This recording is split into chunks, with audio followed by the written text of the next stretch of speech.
সাতটা কথা আল্লাহ রাব্বুল আলামিন সহজভাবে বলে দিয়েছেন। রাসূলুল্লাহ সাল্লাল্লাহু আলাইহি সাল্লাম থেকে নসিহত আসছে যে তোমাদের অবস্থাটা এমন হওয়া দরকার যে তোমরা হালালকে হালাল বলবে, হারামকে হারাম বলবে, কিন্তু ওয়ালা তাকুলু লিমা তাসিফু আলসিনাতুকুম, তোমরা তোমাদের জিহ্বার কারণে, তোমাদের মুখে যাহা আসে সেই স্বভাবগত কারণে আল কাযিব হাযা হালাল ওয়া হাযা হারাম, এরকম মিথ্যা কথা বলো না যে এটা হালাল এটা হারাম, এরকম মিথ্যা কথা তোমরা বলো না।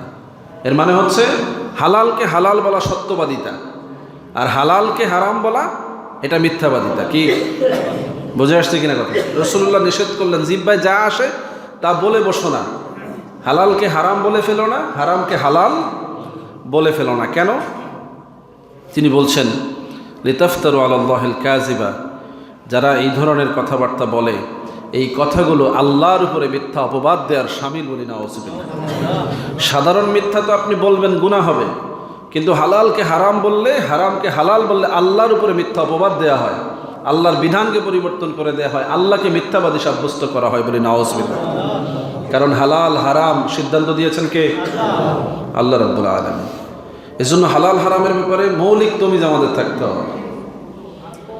মিশ্রণ হয়ে যায় অনেক সময়, হালাল হারাম মিশ্রণ হয়ে যায়, আমরা আলাদা করতে পারি না, সেটা একটা সমস্যা। মাপ চাইলে আল্লাহ মাপ করে দিতে পারেন, কারণ আপনি হালাল এবং হারাম মিশ্রণ হয়ে গেছে, এটাকে আলাদা করতে পারতেছেন না, এটা আপনার ব্যর্থতা। কিন্তু আপনি জেনে বুঝে হালালকে হারাম বলবেন, হারামকে হালাল বলবেন, এটা আপনি ইচ্ছা করে অপরাধ করছেন, আল্লাহর উপরে মিথ্যা অপবাদ দিচ্ছেন, এজন্য আল্লাহ আপনাকে পাকড়াও করবেন। আল্লাহ রসুল বলছেন, কোরআনের মধ্যে আল্লাহ ব্যাপারে বলেছেন ইন্নাল্লাযীনা ইয়াফতারুনা আলাল্লাহিল কাযিবা লা ইউফলিহুন, যারা আল্লাহ তাআলার প্রতি মিথ্যা আরোপ করে তারা কখনো সফল কাম হয় না। সহজ সমাধান, আল্লাহর উপরে মিথ্যা আরোপ করে কেউ সফল হতে পারে না। এজন্য ওলামায়ে কেরাম, আউলিয়া কেরাম আমাদেরকে যুগে যুগে এই শিক্ষা দিয়েছেন যে হালাল হারামের তমিজটা মজবুত হতে হবে। কি হতে হবে? হালাল হারামটা ভালোভাবে বুঝতে হবে। এখন আমাদের মধ্যে এরকম হালাল কোন জিনিস আছে, হারাম কোন জিনিস আছে, এগুলো খোঁজা দরকার আছে না নাই? আমরা স্বাভাবিকভাবে অনেক বিষয়কে হালাল মনে করি, সুরতে দেখতে এটাকে হালাল মনে হয়, কিন্তু এটা যে হারামের দিকে ধাবিত হচ্ছে, আমাকে যে হারাম কাজে উদ্বুদ্ধ করছে, এই বিষয়টা আমরা অনেক সময় ভাবি না।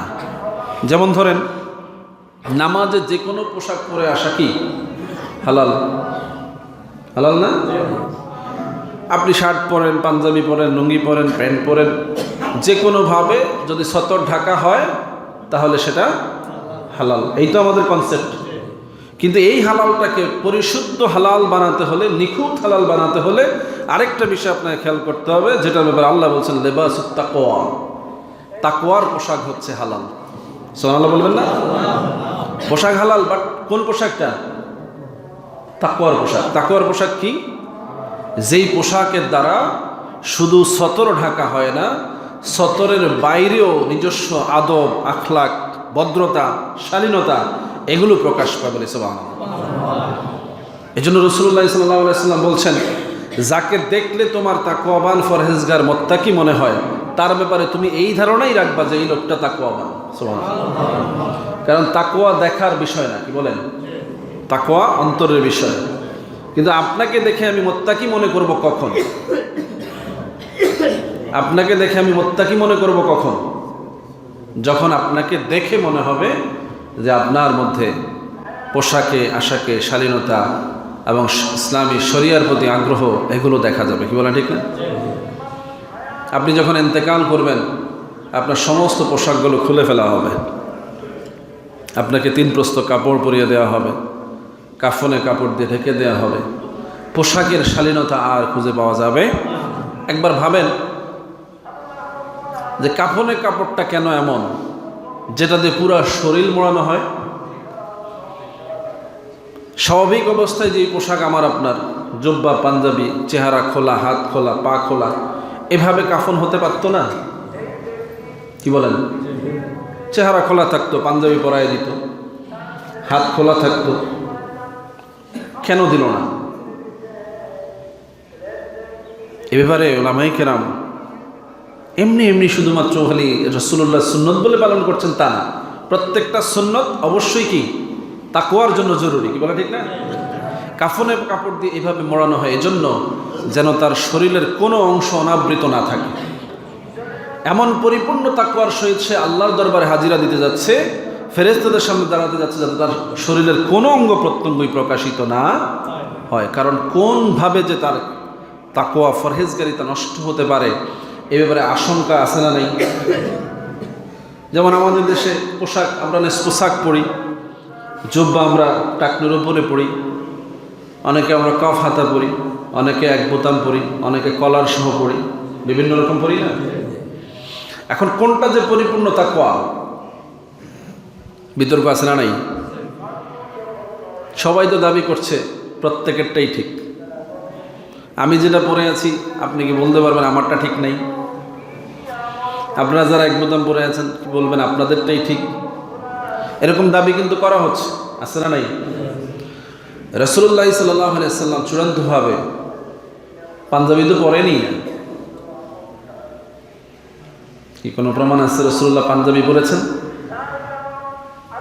রাসূলুল্লাহ চাদর পরতেন, সাহাবা আজমাইন চাদর পরতেন, কাপড়কে শরীরে পেঁচায় নিতেন। যদি জুব্বা বানাইতেন এক প্রস্থ কাপড়ে হইতো না, কারণ যেই পরিমাণ কাপড় রাষ্ট্র থেকে বরাদ্দ দেয়া হতো, ধরেন যেই পরিমাণ কাপড় কাফনের জন্য দেয়া হয় ওইটাকে দিয়ে পাঞ্জাবি বানাইতে গেলে হবে? টেলারে যারা আছেন, কাফনের জন্য যেভাবে সোজা করে কাপড় ব্যবহার করা যায়, এটা দিয়ে পাঞ্জাবি বানাতে গেলে পাঞ্জাবি হবে না, কাটলে ছাটলে হবে না। তাকওয়ার বিষয়টা লেবাসুত তাকওয়া ওইটা বলা হয়েছে। যেমন নারীদের ব্যাপারে দেখেন, আমরা বোরকা পরি, কি পরি? বোরকা সুন্নত, এরকম কোনো প্রমাণ আছে? আছে। বোরকা সুন্নত মানে হচ্ছে শরীরকে এমনভাবে ঢেকে রাখা যাতে করে আকার আকৃতি প্রকাশ না পায়। বারখুন থেকে বোরকা, বারখুন মানে হচ্ছে কুৎসিত, কালো, কদাকার, ভালো দেখা যায় না এমন জিনিসকে বোরকা বলে। আর আমাদের দেশে এখন বোরকা কেমন? দেখলেই মনে হয় যেন খুব দামি অভিজাত ফ্যামিলির লোক, এবং ফিগার টিগার সব বুঝে খুব ভালো, মানে বোরকা দেখলেই বোঝা যায় যে কেমন, তার মানে এটা বোরকা হচ্ছে। তো বোরকা হয় কিভাবে? আমাদের দেশের আগের মহিলারা এখনো পরে, একদম মাথা থেকে ঝুলানো যে হিজাব পরে তারা গোল হয়ে রাউন্ড হয়ে থাকে, সিনা শরীর বোঝা যায় না, মনে হয় যেন উপর থেকে নিচের দিকে একটা কিছু। এটা সুন্নত। কোরআনে আসছে যে নারীরা যেন মাথার উপর থেকে শরীরের উপরে চাদর ঝুলাইয়া দেয়, জালাদাতুন বলা হয়েছে, চাদর ঝুলাইয়া দেয়। আপনি একটা চাদর মাথার উপরে রেখে যদি ঝুলাইয়া দেন তাইলে আর কোনো দিক খালি থাকবে? চতুর্দিক ঢেকে যাবে। এটা সুন্নত। এখন এই সুন্নতটাকে তাকওয়ার পর্যায়ে আমার আপনার সমাজে উপস্থাপন করতে হলে কি ধরনের বোরকা দরকার, কি ধরনের বোরকা বানানো দরকার, এটা তো টেইলারম্যানও ভালো করে চিন্তা করেন। তাকে মডেল দেখানো হয়, যেই মডেল বলা হয় সেই মডেলই সে বানায় দেয়, কি বলে ঠিক না? সুতরাং এইরকম পরিস্থিতিতে কি করে আপনি তাকওয়াবিহীন নিজেকে উন্নত চরিত্র বানাবেন? সেক্ষেত্রে আপনাকে কি করতে হবে? মানুষের সোহবতে আসতে হবে।